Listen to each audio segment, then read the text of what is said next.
Assalamu alaikum. I am Dr.Md.Misbahul. Welcome you all to my channel. Now, the next part of the muscles of the upper limb. Uh, this video is for you. Uh, Today I will demonstrate you the wrist part of the muscles of the upper limb. Please recapitulate. This is the brachioradialis muscle. This is the pointer teres muscle, which together forms the cubital fossa. This is the palmaris longus. This is the flexor carpi radialis muscle. This is the flexor carpi radialis muscle, and besides the flexor carpi radialis muscle, this is the palmaris longus muscle. This is the palmaris longus muscle, and the next muscle beside the palmaris longus is the flexor digitorum superficialis muscle. Here, this is the flexor digitorum superficialis muscle, very much important muscle. Look, this is the flexor digitorum superficialis muscle.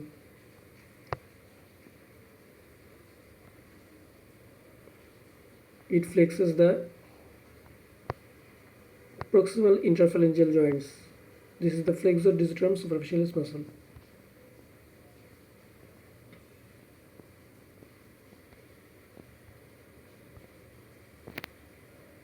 So we remove the brachioradialis muscle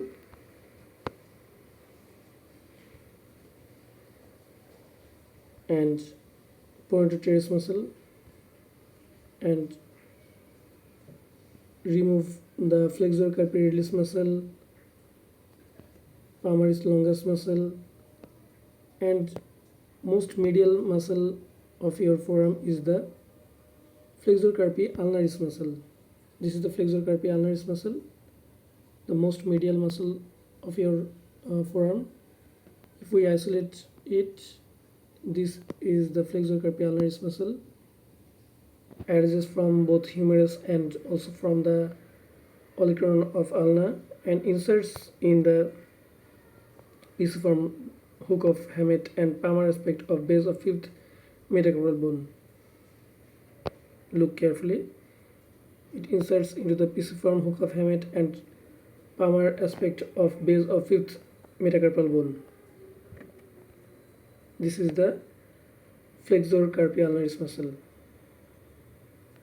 So we remove the flexor carpi ulnaris muscle. This is the flexor digitorum superficialis muscle. We remove the flexor digitorum superficialis muscle. Then the muscle exposed here are the flexor pollicis longus muscle. This is the flexor pollicis longus muscle. So it arises from the anterior surface of the radius and adjacent interosseous membrane of forearm, and it inserts into the palmar aspect of the base of distal phalanx of the thumb. Palmar aspect of the base of the distal phalanx of the thumb. This is the flexor pollicis longus muscle.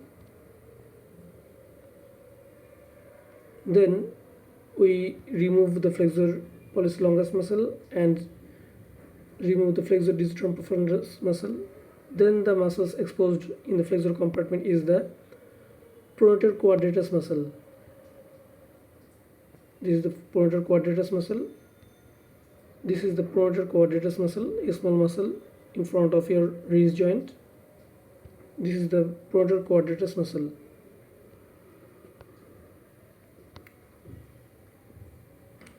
Then back of your the muscles in the back of your forearm. There is another muscle. There is another important muscle in here. There it is the supinator muscle. It is the supinator muscle. If we isolate it, please see, this is the supinator muscle, a very important muscle for movement of the forearm, and it causes the supination of the forearm. Look very carefully. It arises from the lateral condyle of humerus, supinator crest, and supinator fossa of ulna, and it inserts into the anterior, lateral, and posterior aspects of the proximal 1/3 of the radius. Look carefully. This is the supinator muscle.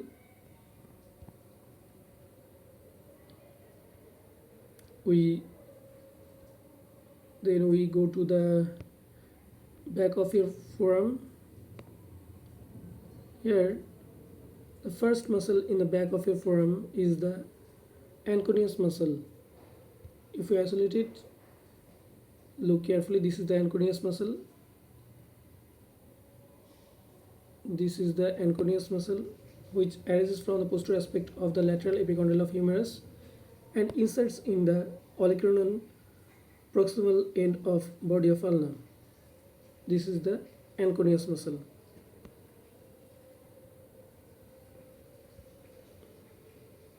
The next muscle beside anconeus is the extensor carpi ulnaris muscle. This is the extensor carpi ulnaris muscle, and it lies in the ulnar side of the forearm. The extensor carpi ulnaris muscle. Look very carefully. This is the extensor carpi ulnaris muscle.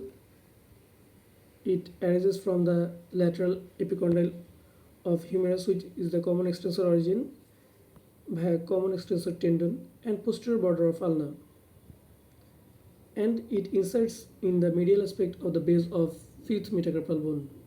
Medial aspect of the base of the fifth metacarpal bone. This is the extensor carpi ulnaris muscle. Then the next muscle besides the extensor carpi ulnaris muscle is the extensor digitorum muscle.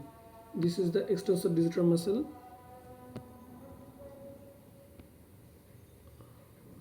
Azan has been given, so we can keep silence. Sorry for interruption.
Sallallahu alaihi wasallam.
So this is the extensor digitorum muscle. If we isolate it, it arises from the common extensor origin, that is the lateral epicondyle of the humerus, and it inserts into the base of the distal phalanx of the digit. This is the extensor digitorum muscle. Now the next muscle beside the extensor digitorum muscle is the extensor carpi radialis brevis muscle. So this is the extensor carpi radialis brevis muscle. Brevis means short, and so as there is short or brevis muscle, there is obviously a long muscle. So this is the extensor carpi radialis longus muscle. This is the extensor carpi radialis brevis muscle, which is short muscle. Then extensor carpi radialis longus muscle. This is the extensor carpi radialis longus muscle.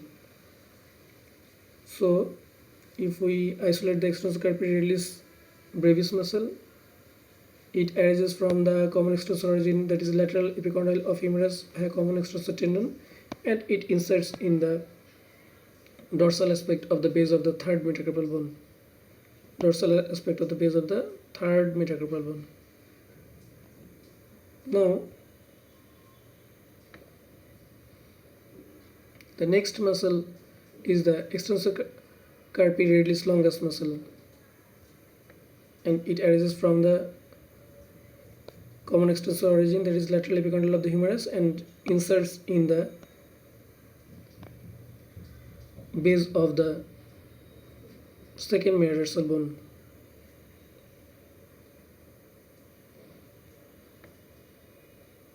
Now if we remove them, the extensor carpi radialis longus, extensor carpi radialis brevis, this is the muscle, extensor digitorum muscle. We remove it, then we remove extensor carpi ulnaris muscle, then we remove the extensor. Then the muscle exposed here is the extensor digiti minimi. Digiti minimi means the little finger. So from name it, we can clearly say that its insertion is in the little finger. So if we isolate it, we can clearly see it arises from the common extensor origin, that is lateral epicondyle of the humerus, and inserts in the base of the distal phalanx of the little finger. So it is the extensor digiti minimi. So we remove it. Then the muscles exposed here is the supinator, which we have discussed previously. We remove the supinator muscle. The anconeus, we also discussed anconeus, and the muscles exposed here is the abductor pollicis longus muscle. This is the abductor pollicis longus muscle in the back of your forearm. This is the abductor pollicis longus muscle.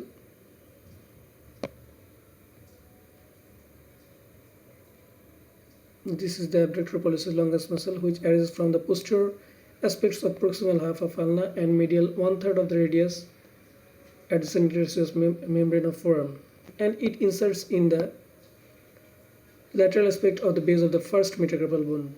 This is the abductor pollicis longus muscle.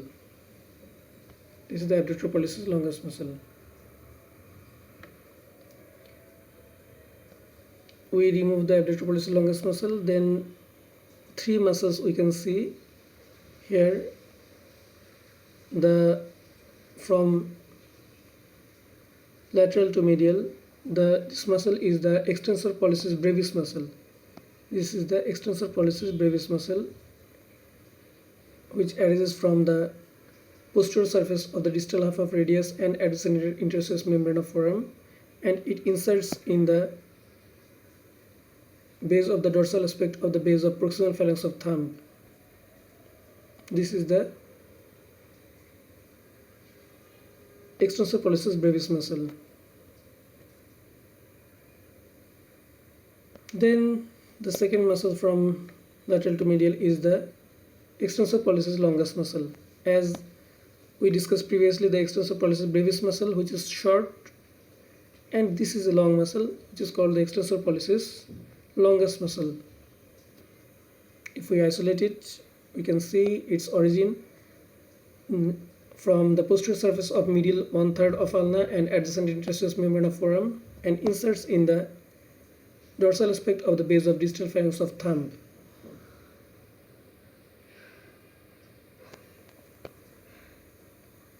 This is the extensor pollicis longus muscle. Then the next muscle we see here is the extensor indicis muscle. Indicis means index finger. So we can clearly understand that this muscle inserts in the index finger. If we isolate it, we can see the extensor indicis muscle, which arises from the posterior surface of distal 1/3 of ulna and adjacent interosseous membrane of forearm, and inserts in the extensor expansion of index finger.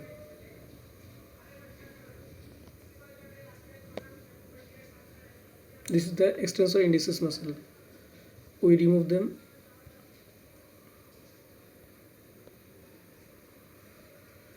This is the this muscle is the pronotor quadratus muscle, which we have discussed previously.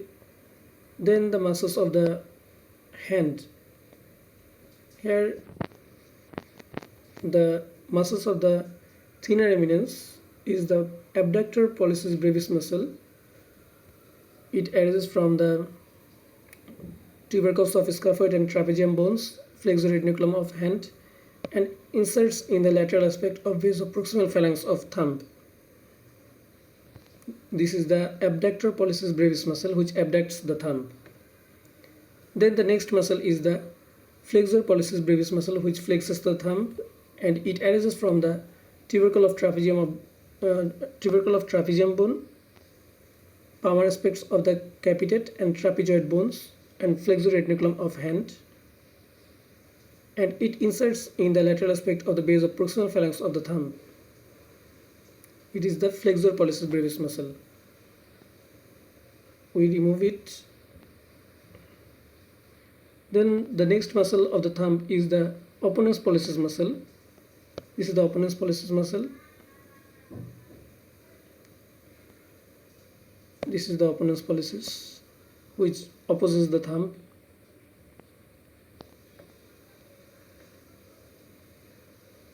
The next muscles of the thumb is the oblique head of abductor pollicis muscle.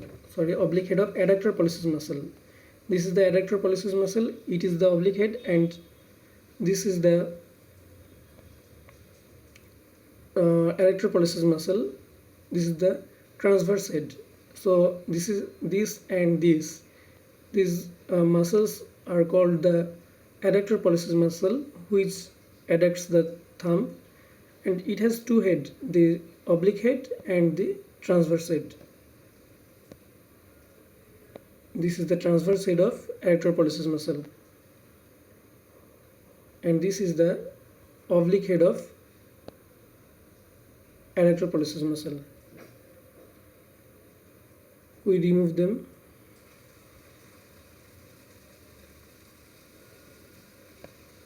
Then the muscles of the hypothenar eminence. This is the palmaris brevis muscle. This muscle is the palmaris brevis muscle in the hypothenar eminence. This is the palmaris brevis muscle.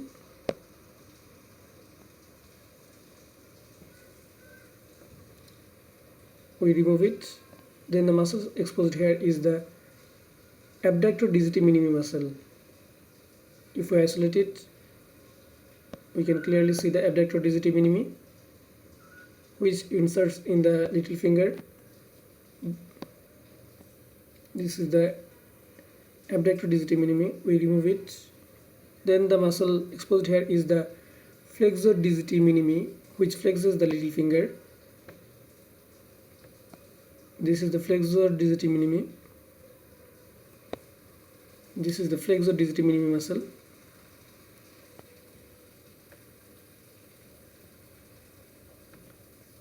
Then another muscle exposed here is the opponens digiti minimi muscle. This is the opponens digiti minimi muscle. Please see carefully. This is the opponens digiti minimi muscle, which opposes the little finger.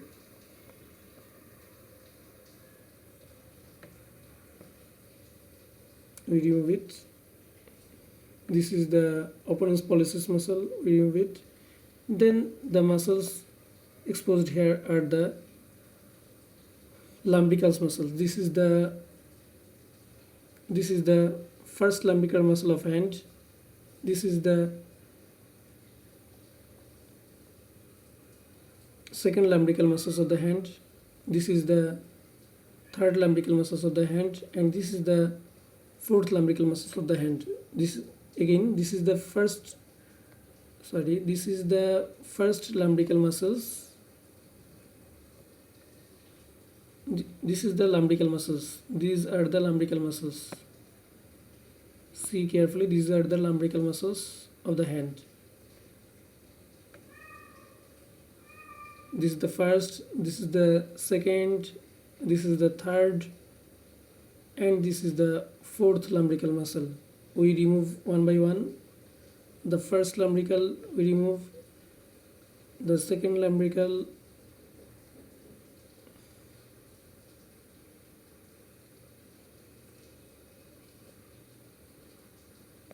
we remove the second,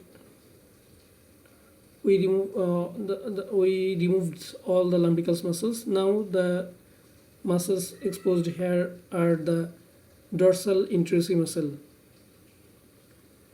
These are the dorsal intrusive muscle and palmar intrusive muscle. These are the first, this is the first dorsal intrusive muscle, this is the second dorsal intrusive muscle, this is the third dorsal intrusive muscle, and this is the fourth dorsal intrusive muscle.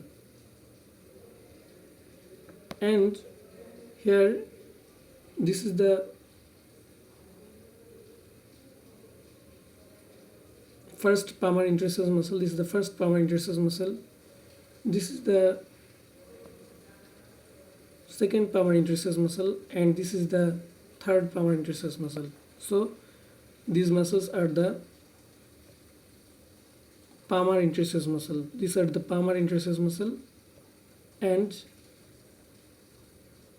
these are the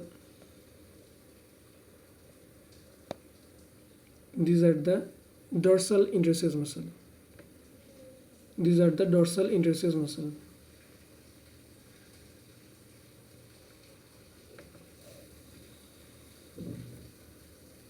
So that's all about the gross idea of the muscles of the upper limb. Thank you all for watching this video. I hope this video will help you. Please subscribe my channel and do share this video. Thanks again. Assalamu alaikum.